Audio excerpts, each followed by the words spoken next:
meron pa rin akong hinahamon sa kanya. Hindi, nag-end live na raw si nag-end live. Oh, nag-end live na. Malay mo naman, pumunta dito. Kaya nga. Oy, Bigotilio, putang ina mo. Antayin mo makita kitang naka-live, aakitin kita dun, magbaong ka ng kalabansi. Ayaw John yan na si Francis Moderator. Bakit naman? Takot nga kasi sa akin yan, Alfred. Nakontent ko nga lang yan isang beses. Kulang na nga lang daw, ilagay ko sa inidoro yung kanyang, ilagay ko daw sa inidoro. Ang yabang-yabang mo, naghamon ka. Ang sabi mo, kung ano ang gusto ko. Di ba? Mag-a-adjust siya. Eh di pinagbigyan ko. Actually, wala akong alam sa ano ninyo, di ba? Sa conflict ninyo, Francis. Remember nung mag-live ka na ako. Pero nauna yung conflict namin.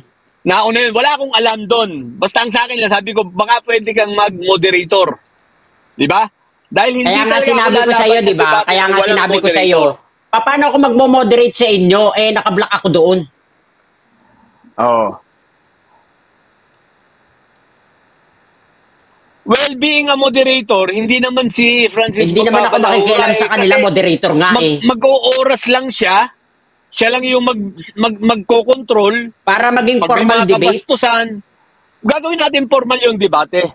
Yes, gagawin natin formal. Kasi yung kanya, hindi debate yon. Ang gusto niya mangyari, argument at puro kabubuhan. Wala naman silang pagtatapusan nun eh. Kaya nga, wala. Men, asan ang talino sa dadaanin mo sa tawa-tawa? Actually, yung pagtawa, pagre-release ng hangin sa utak yan. So, sa dami ng tawa niya, ibig sabihin, ganun kadami ang kanyang inire-release na hangin. Boss Alfred, pag tumatawa naman siya, pinapalitan niya ng inom ng tubig. Hindi kasi, alam nyo ito pinag-aralan din namin nung nag-aaral ako. Yung pagtawa kasi, sing intindihin na hindi mo alam kaya yung pinag-uusapan. Tama. Out of your mind. Kaya kailangan mong i-refresh, tumatawa ka para humanap ka ng pandepensa doon. Kasi ang pagtawa ay parang nakaka-refresh ng utak eh. Oo, tapos makakaisip ka na ng pambating mo doon sa itinatanong sa'yo. Actually, may pag-aaral dyan ng mga psychiatrists. So, nakalimutan ko lang yung tawag sa sakit na ganyan. Actually, isang sakit yan eh. So, may sakit, I think may sakit dito si Mandarahog. Jesus Mandarahog.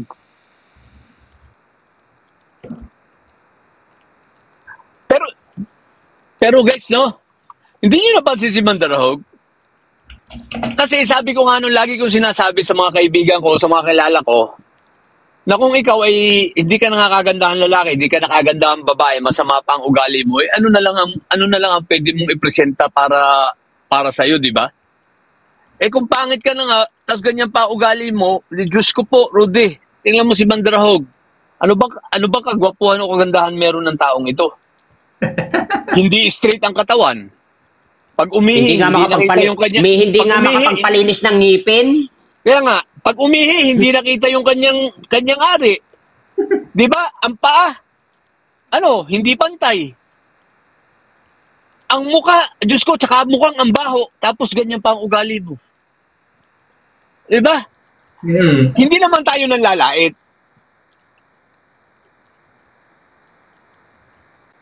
Diyos ko po naman yung mukha naman niya, tingnan mo naman. Hindi naman tayo sa nanlalait kasi yung panlalait masama yun. Pero yung pagsasabi ng totoo, hindi masama yun. Correct. So, nagsasabi lang tayo ng totoo. Tsaka, ba't nanlalait si PBBM? May sa edad na nun, pogi-pogi pa rin. Puti ka, sundalo pa rin.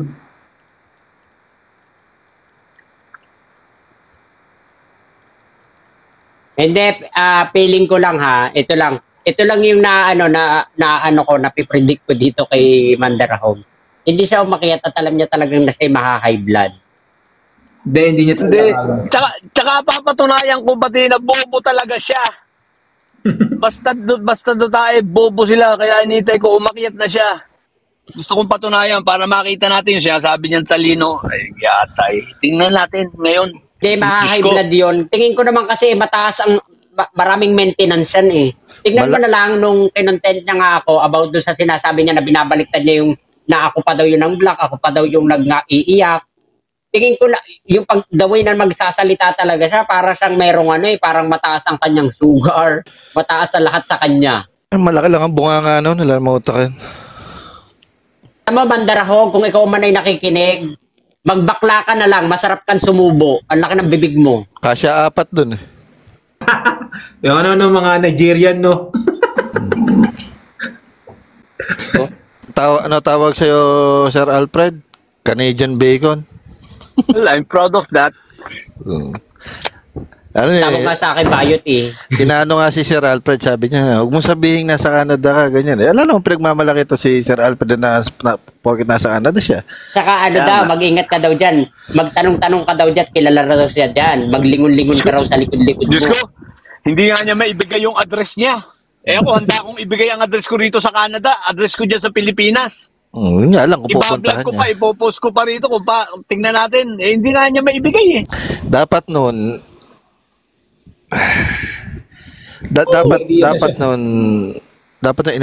inalam muna ni Mandarahog kung sino hinahamon niya. Kung ano background talaga ng hinahamon niya. Sinasabi ko nga, huwag siya magaganyan kasi nandito ako sa Canada pero abot yung kamay ko dyan sa Pilipinas. Ayan, thank you po sa nag-send ng rose. Yayaman na sana ako. Alam mo kung natuloy ang debates na yan, yayaman na sana ako today's video. Uy, nagpapagawa ka na nga ng bahay, yabang na ito. Kamaingay, pisting yawa pa. Oo, yabang yung tao nagpapagawa na nga ng bahay. Sabi ko nga, saka nyo ako awayin. Pag kayo sumusweldo na ng 200,000 a month, saka nyo ako awayin. Di ba Francis, di ba nagpalagay ka ng underground sa second floor? Sa dingding ang daan. Tama?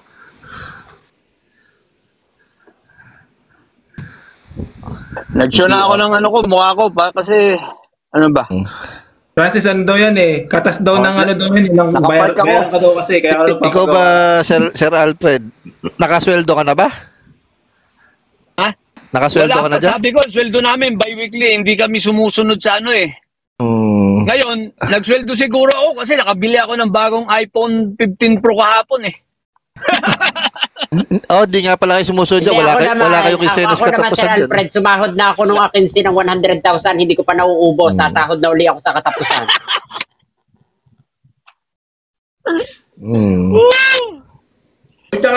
Scout, matalino ka ba? Matalino ka ba, Scout? Plus one. Hindi pwede na dapat matalino ka. Dapat sintalino kita. Kasi yung mga DDS, kaya wala nagbabayad sa inyo at ang halaga nyo lang ay 150 kasi ang bobo nyo.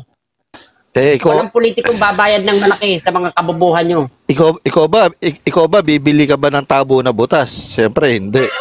Siyempre. Ganun lang yun. Walang masasalok yun. Walang masasalok.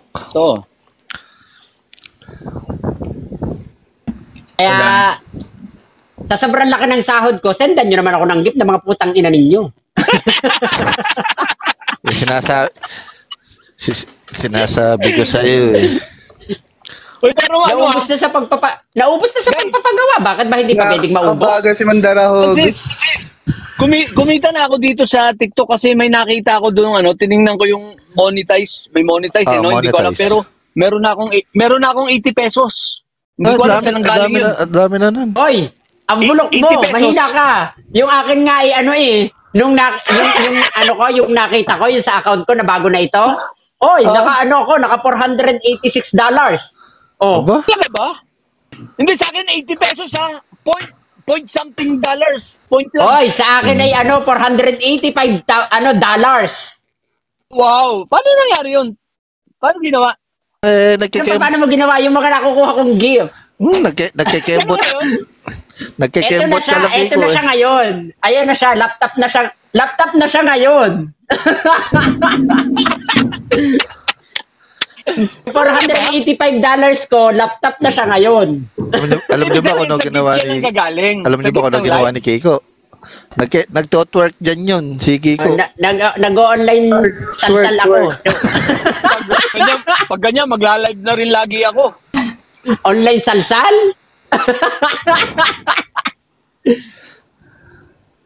Hindi, di ba sa gifts?